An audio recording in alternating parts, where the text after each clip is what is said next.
தீபாவளிக்கான அதிரடி ஆஃபரா 56வது GST council meeting இன்றைக்கு முடிஞ்சிருக்கு. இதுல ஜிஎஸ்டியை மிகப்பெரிய அளவில் மாற்றம் கொண்டு வந்திருக்காங்க. ஜிஎஸ்டி 2.0 அப்படின்னு ஏற்கனவே சுதந்திர தின உரையில மோடி அவர்கள் குறிப்பிட்டிருந்தாங்க. இப்போ அதுக்கான மாற்றத்தை அவங்க கொண்டு வந்திருக்காங்க.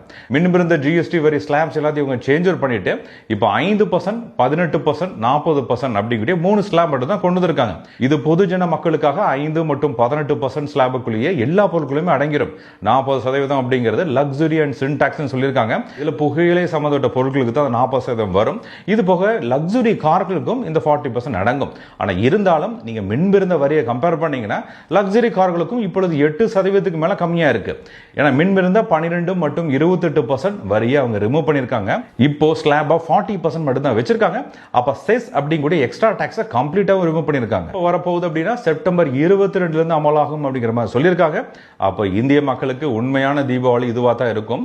மிகப்பெரிய அளவுக்கு ஜிஎஸ்டி கம்மி பண்ணியிருக்கிறதுனால 22 செப்டம்பர்ல இருந்து எல்லா பொருளுக்கும் வரி மிகப்பெரிய அளவுக்கு கம்மியா போகுது. பெட்ரோலுக்கும் 10 ரூபாய் அளவுக்கு கம்மியா இருக்கு வாய்ப்பு நிறைய இருக்கு. இதை பத்தின உங்களோட கருத்து என்ன? எங்களோட கமெண்ட் செக்ஷன்ல போஸ்ட் பண்ணுங்க.